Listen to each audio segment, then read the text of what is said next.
Well, I think what happens is people sometimes come to us when they want that quick fix. And they don't realize that this is not a quick fix. This is a long game. Using these skills are a long game. And yes, can you have success, especially with how am I supposed to do that? Because that's like the one thing that many people took from the book, and they're like, how am I supposed to do that? And we hear that all the time. And that is going to blow up in your face. It may work a few times, but it will blow up in your face eventually because it has to be preceded by empathy. In other words, you have to be in that empathy mindset, using these skills, having that conversation with that person, and then trigger their empathy by saying, oh, how am I supposed to do that? It's not an end all be all skill that's going to get you what you want. And the problem is then people hear that, they use it the one time to great success, and then they just keep using it. And they just keep using it. And then finally they use it on the same person twice. And the person's like, what is this? How am I supposed to, then it catches on. And then you're lost. Because if you don't internalize and practice and use this stuff with the proper mindset, thinking about what's going on with the person on the other side, you're not going to get anywhere. It's not a quick fix. And I think that's the thing that when you first start working with someone, when you first start coaching someone and they hear you say that, they go, ugh, because it is like learning that foreign language. And if you've ever learned a foreign language, you know that if you stop doing it, you forget it. If you don't use it, you lose it. And so when we tell people you have to use this, you have to use this all the time. My thing with people is make it a part of your life. I love coaching people with kids because I say, use it with your children. Because what you're going to do is you're modeling empathetic behavior that they will then grow up to do because you've modeled it for them. And it'll be a lot less difficult for them to be successful in their communications when they grow up because you've modeled that behavior for them. I mean, think about when we were kids and our parents would say, go do this. And you'd say, why? Because I said so. That's not empathy, folks. That's typical parental reaction, which you will do anyway, but try not to do it all the time. When they say, why? It seems like you really want to understand why I'm having you do this. and then, and then give them something. I mean, why is the sky blue? I don't know. Oxygen does this and chemicals do that. And they don't care what you say. Just don't say because, and give them an answer. It shapes their mind into thinking about what's happening on the other side and what the other side needs to hear and feel from you, which leads them to be empathetic. And it'll be less of a lift for them when they get older to be able to do empathy, to use empathy, to understand what empathy is. It'll be ingrained in them instead of like it was for us when we had to take a year to focus on what the hell was happening and try to figure out what we were doing and take a really long time to use the skills and understand the mindset and learn that foreign language and understand that it's not a quick fix. And your kids will get that if you start them early on this. And the mindset thing, one of the obstacles I had was, especially at work, when I try to use the skills on the worst possible person, like the one everybody hated, whether it was the bad boss or the peer or whatever, or even on the negotiation team, when the bad guy is so wholly unsympathetic, a child sex abuser or something like that, and you'd be using the skills. Keep your mindset when you're at work, because people are going to ask you, why are you being nice to them? And the fact is, those people are in my experience the ones that these work best on, because nobody's listening to them. And you're not being nice, you're going to win with this. It's all about you make it all about them, but it's all about your results. So when you've got the bad boss and you're the one that talks to them, there's going to be people who whisper that you're sucking up. There's going to be people who whisper that you've switched sides. Keep your mindset, because what you're going after is that win. You're trying to affect all of your futures, the whole team. So don't don't get in your own head about how this feels or how this looks to other people. You're the warrior in this, and you're going to win it. But it does take practice, but it's so much fun when you unlock somebody that nobody else has unlocked. When somebody tells you something that they've never told anyone else, oh, it's yeah, just work on your poker face so you're not going, ha, because that'll throw them off their game a little bit. But it takes time, and we keep drilling that down.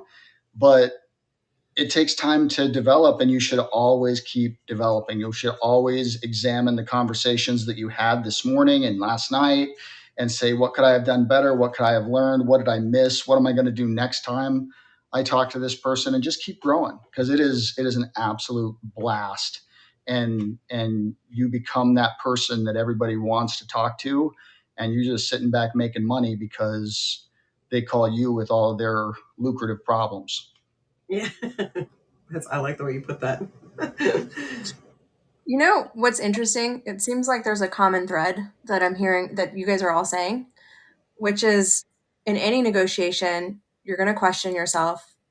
You're going to do a deeper dive if you don't get it right the first time. And you have to be like extremely curious particularly if you're hitting up against a wall. So it sounds like getting comfortable with being uncomfortable is part of this. Absolutely. Absolutely. Freaking question.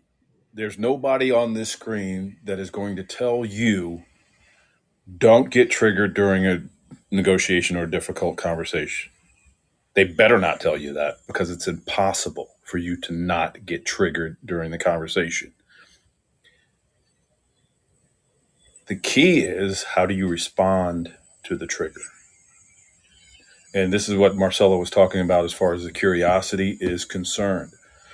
Yes, you get yelled at, you get attacked during a conversation, it's going to sting a little bit.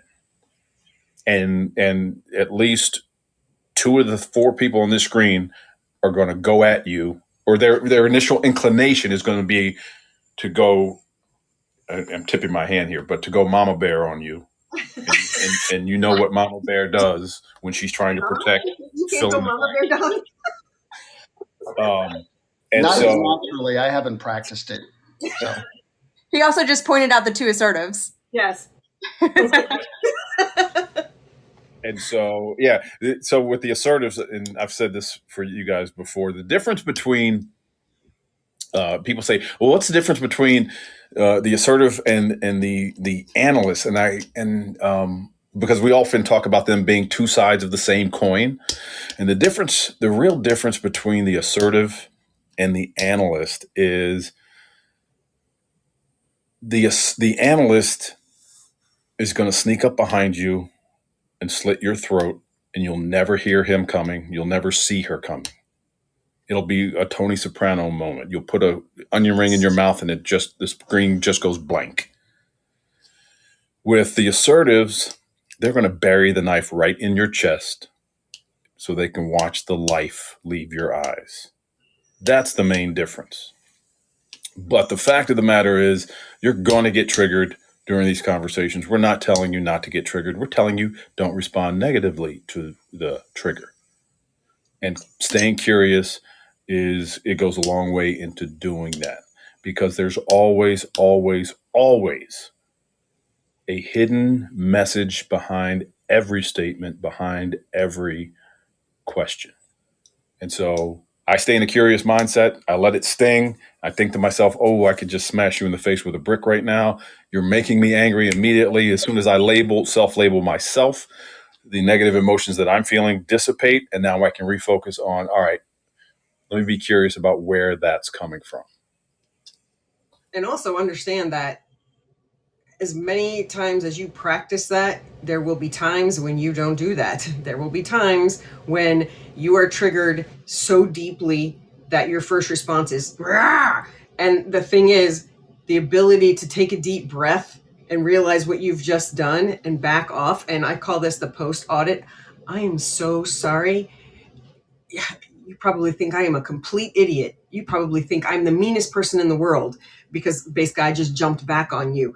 That's you do something and then you immediately, and I have a lot of practice at this, and Marcella, maybe you do too, because we're assertive, and sometimes assertives can get triggered very easily and just react and then have to realize, I am so sorry. I'm a complete idiot. And then you calm yourself down a little bit by saying that and watch the other side. It's amazing how well it works, because if you react on someone and you punch them in the face really quickly, not physically, although, well, no, not physically, But when you see that reaction and you have to back off for a second, you taking that time to say, I'm so sorry, you probably feel like I've lost my mind, that actually calms you down too, because that audit works on them. It also works on you. And you can see them look at you like, yeah, you did lose your mind. But because you addressed it, they've calmed down. And the trigger that you reacted to doesn't gear them up at the same time when you kind of insert that little apology there, which is why, there's nothing wrong with a well-placed apology ever.